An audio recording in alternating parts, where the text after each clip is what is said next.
Hello, Aries. Welcome dito sa iyong first week of September reading.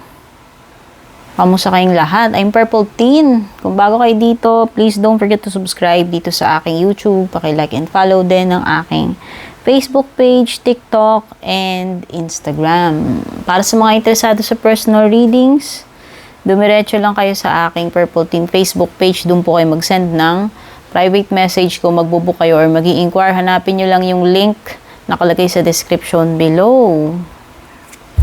So, ano ba ang mga paparating sa iyo? First week of September, Aries.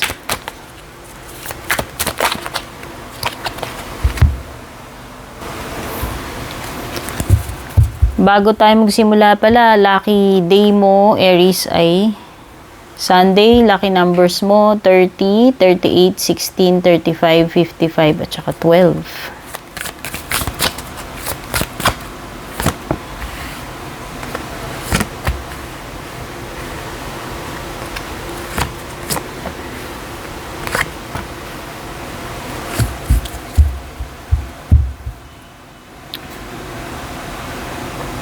Alam mo, ang ganda. Nakikita ko dito, maganda energy nyo ng person mo. Very solid. Very solid yung energies nyo ni person mo. Ayan. Wala kayong may encounter na problema itong first week of September, Aries. Pagdating sa, ayan guys, yung mga lucky numbers nyo, ang dami. Nilipad. Wala kayong magiging problema pagdating sa samahan ninyo. Ayan o, magkasundo naman kayo. So, kung ano man mga partnership ito, whether romantic or business, pati sa pagkakaibigan, nakikita ko wala ma-encounter sa mga relationship, no? Meron mga ka-deal ka dito, Aries at saka Chariot tuloy, Gemini at saka Cancer. So, yan, pwede may kapareho kang Aries o baka naman ikaw ito, no? So, yan, nakikita ko yung iba sa inyo dito, oneness ito yung lovers. So, pagiging solid. No, maganda yung ninyo, yung union ninyo. Maganda yung samahan ninyo. Yun lang naman yung sinasabi doon. Magkasundo kayo. Nagkakaintindihan kayo. Maganda yung connection. So, iba sa inyo dito, kailangan nyo mamili. Kasi, ayan the Lovers and Chariot. Para kayong namimili dito. No, ayan, chess. O yung iba dito parang dumidiskarte kayo o gagawa kayo, kailangan yung gumawa ng move. Ano ba to, nililipat? Lipat ko na nga to dito guys, yung mga lucky numbers yan Nililipad, wait lang. Yan, hindi na siya lilipad. Gaya na sabi ko, gagawa kayo ng strategy dito ng move o para dun sa mga iba dyan na hindi pa kayo gumagawa ng move pagdating sa inyong career, dyan sa nililigawan ninyo, no? Eto na yung moment na gagawa ka ng move, no? Pwedeng ito ay something na pinagplanuhan mo or pinag-iisipan mo lately or matagal na. Okay? Pwedeng yung iba dito kayo ay meron kayong gagawin ni person mo. It could be a date or anything na yung ma-enjoy nyo yung isa't isa. And ma-enjoy nyo rin yan kung ano man yung pupuntahan ninyo, gagawin ninyo. Pwede nyo iba dito, meron kayong encounter with someone who is controlling in a negative way. Parang siya. Gusto niya siya yung nasusunod. So, pwede may pagka-narcissist or parang lang yung power tripper. No? Parang megalomaniac ang tawag doon, yung parang inaabuso niya yung kapangyarihan niya, no, yung control niya.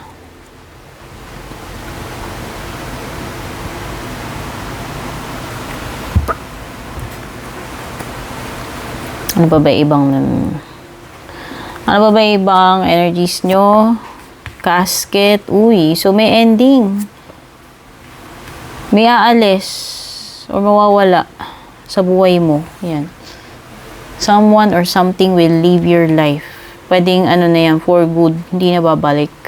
No?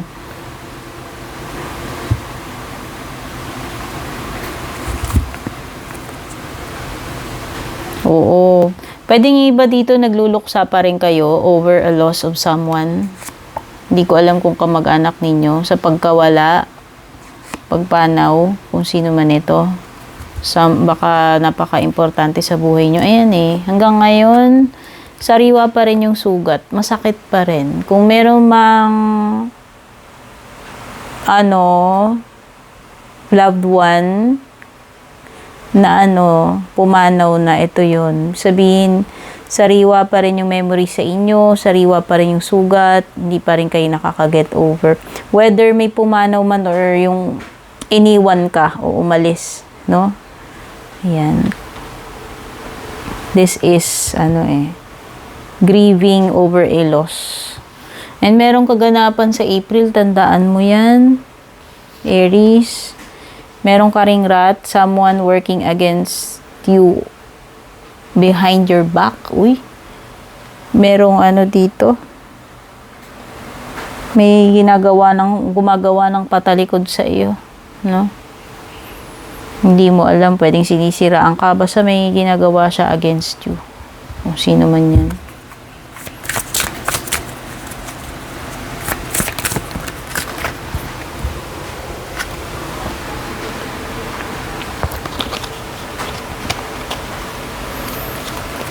Tayo ng ibang cards pagdating sa iyong love life.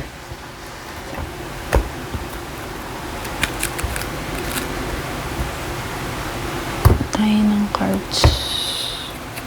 So, pagdating sa love life mo, Aries,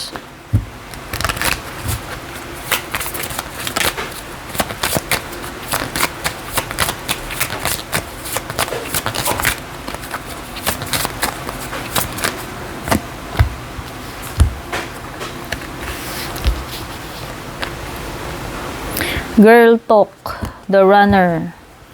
Time with friends, moving on, happily single. So, pwedeng iba sa inyo dito, wala kayong kajowaan, unlike yung mga masasaya dito sa mga partner nila. Pwedeng iba single. Ayan, no? Ine-enjoy nyo lang yung moment ninyo.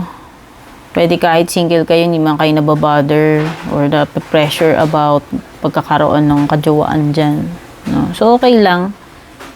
Na-enjoy nyo lang yung pagiging single nyo until magkaroon kayo uli ng partner. Kumbaga, hindi man kayo pressured or nagmamadali or hindi nyo naman ini-stress yung sarili nyo about that.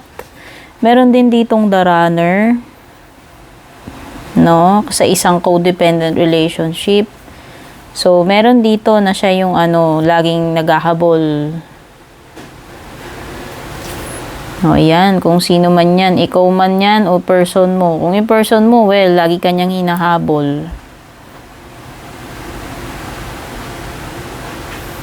Okay, o baka naman ikaw yan, Aries, na naghahabol, ha?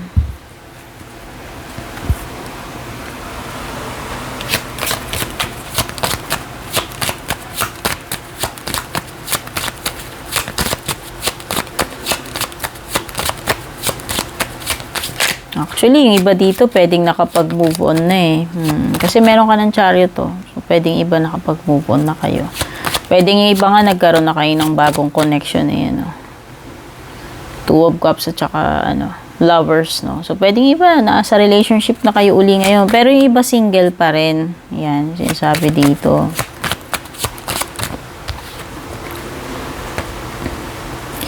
A road in the open reveals the best way. Choose wisely. O, gaya nga sabi ko sa'yo, you will have to make a choice dito.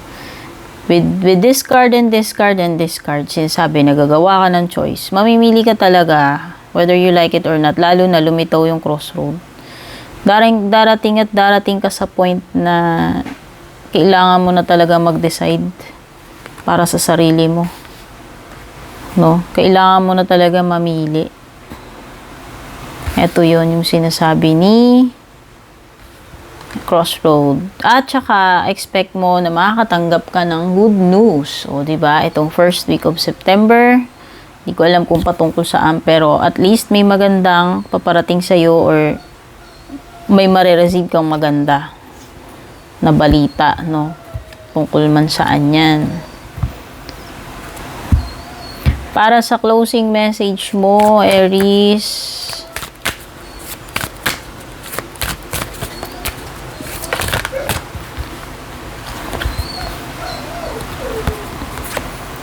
Find balance daw.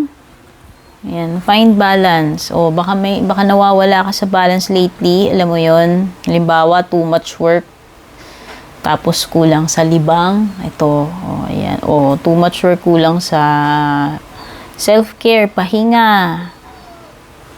Or baka iba, too much, too much paglilibang naman, opposite naman. Tapos, kulang ng gawa. O, ayan. So, lang, find the balance between your work, rest, sabi ko na nga, and playtime, and you will have more energy, harmony, and productivity in your life. Take a power nap, kailangan nyo siguro ng break.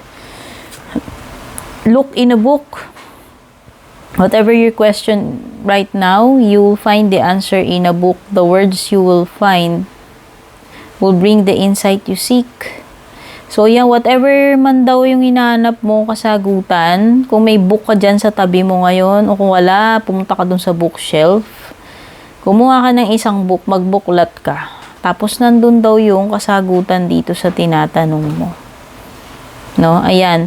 The words na unang makikita mong words o yung mafe-feel mo doon kung saan ka maa-attract, anong page yung mabuklat mo, yun yung magbibigay ng clues sa iyo. Ng answers or clues, yung mga words na makikita mo doon. Okay, Aries, ito yung mga nakuha kong energies mo or mga paparating sa'yo itong first week of September. Thank you so much for being here. Don't forget to subscribe, paki-like and share din. Take care and God bless.